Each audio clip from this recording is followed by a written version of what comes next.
ముఖ్యంగా ఈ విషయంలో ఏంటంటే ఏ పార్టీ వాళ్ళైనా సరే మన యొక్క దేశ సంపదను కానీ ప్రకాశం బ్యారేజీ యొక్క ప్రాధాన్యత కానీ అర్థం చేసుకొని మాట్లాడాల్సిన విషయం ఉంది. అది నిజంగా ఆ బోట్లు ఒరిజినల్గా ఓనర్లు ఎవరైనా ఫస్ట్ మొట్టమొదటి ట్రేస్ అవుట్ చేయాలి. నెక్స్ట్ ఆ బోట్లు ఎక్కడ పెట్టారు, నెక్స్ట్ ఏంటంటే గూగుల్ ద్వారా సెర్చ్ చేసి ఆ బోట్లు ఎలా వచ్చినాయి ఏంటి అనేది అథెంటిక్ ఎవిడెన్స్ ఉంటుంది.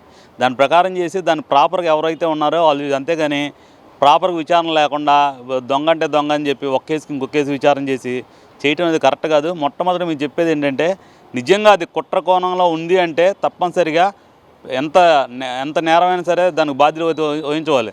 అంతేగాని జనరల్గా ఒక సంఘటన ఇంకో సంఘటన ఆధారం పెట్టుకొని ఇలాగా ఉంది విషయం, ఇలా వీళ్ళే ముద్దాయిలు అంటాం ప్రాపర్ కరెక్ట్ కాదు.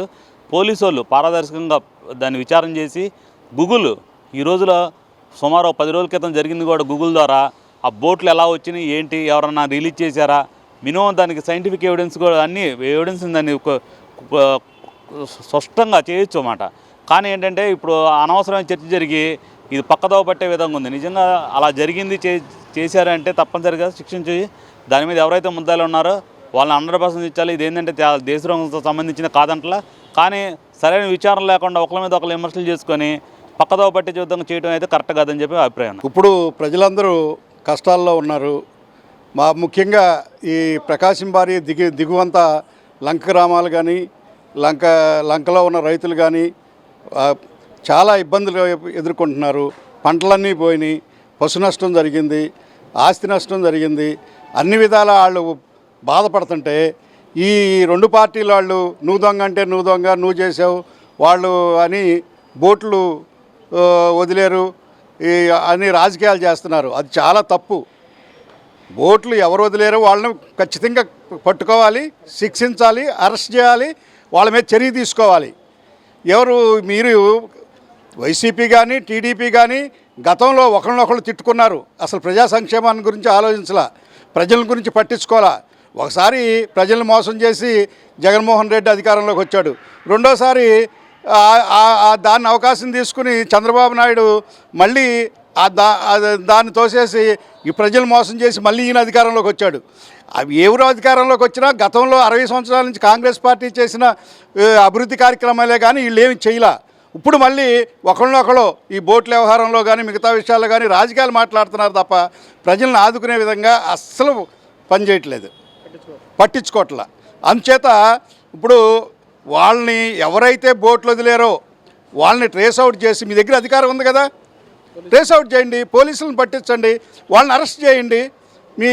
అవి కనుక బోట్లు పొరపాటున అక్కడ ఆగినాయి, అవి కనుక తోసేస్తే ఏమయ్యేది? ప్రకాశం బ్యారేజీ మొత్తం లెగిసిపోయేది కదా. మేము లంక తోటవల్లూరు మండల ప్రెసిడెంట్గా, నేను 87లోనే మండల ప్రెసిడెంట్ని. నాకు తెలుసు లంక గ్రామాల్లో ప్రజలు వరదొస్తే ఎంత ఇబ్బంది పడుతున్నారో. మరి మాదంతా కొట్టుకుపోయేది కదా పులిగడ్డ వరకు,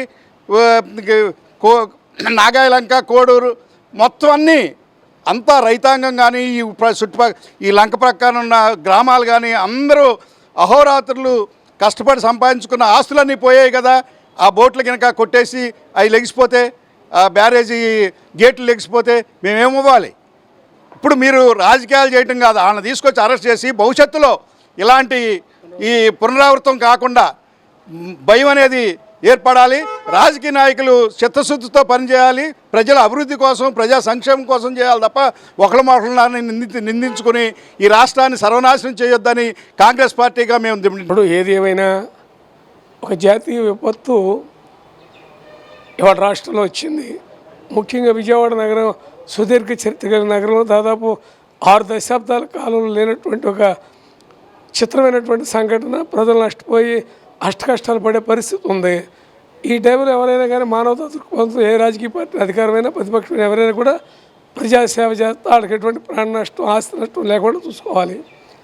ఇవాళ కృష్ణానదిలో ఆ బోట్లు దేనికి వచ్చి పోలీసు వారు కేసు పెట్టారు. అంటే ఆల్రెడీ ఇది కుట్రకుండా ఉన్నట్టు వాళ్ళు అడ్మిట్ అయ్యాక ఈ గారు వంటూరు పోలీస్ స్టేషన్ కేసు పెట్టారు.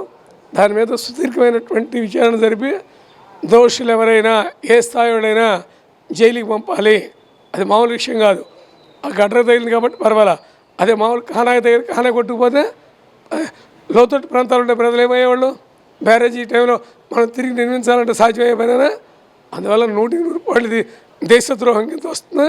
ఇలాంటి నేరస్తులను ఉపేక్షించకూడదు. వాళ్ళు ఏ పార్టీ వాళ్ళు అయినప్పుడు కూడా ఎవరైతే దాని వెనకాల ఉన్నారో ఎవరు కాన్స్పిరసీ అంతా కూడా క్షేత్రస్థాయిలో పరిచయం చేసి అవసరమైతే దానికోసం స్పెషల్ స్క్వాడ్స్ వేసి అందులో ఎవరైనా నిగ్గు తేలితే వాళ్ళని చట్టప్రకారం జైలుకి పంపించాలని కాంగ్రెస్ పార్టీ మేము డిమాండ్ చేస్తాం. మాజీ ఎంపీ నందిగం సురేష్ తలసల రఘురామ్ ఎవరున్నా సరే దాని వెనకాల మాజీ ముఖ్యమంత్రి గారు ఉన్నా కూడా వదలకూడదు. ఎవరున్నా కూడా చట్టానికి ఎవరు అతీతులు కాదు. ఎవరున్నా కూడా చట్ట ప్రకారం వాళ్ళు శిక్షించాలి.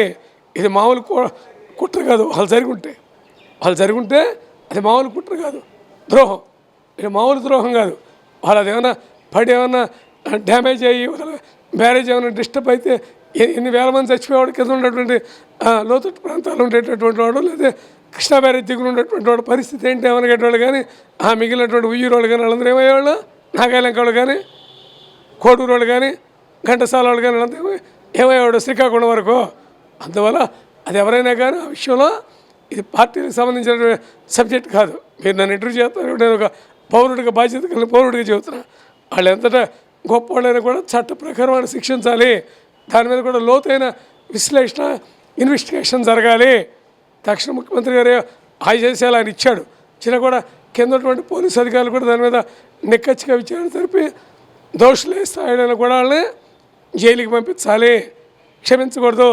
ఇది దేశద్రోహ నేరానికి సమానమైనటువంటి ఇన్సిడెంట్.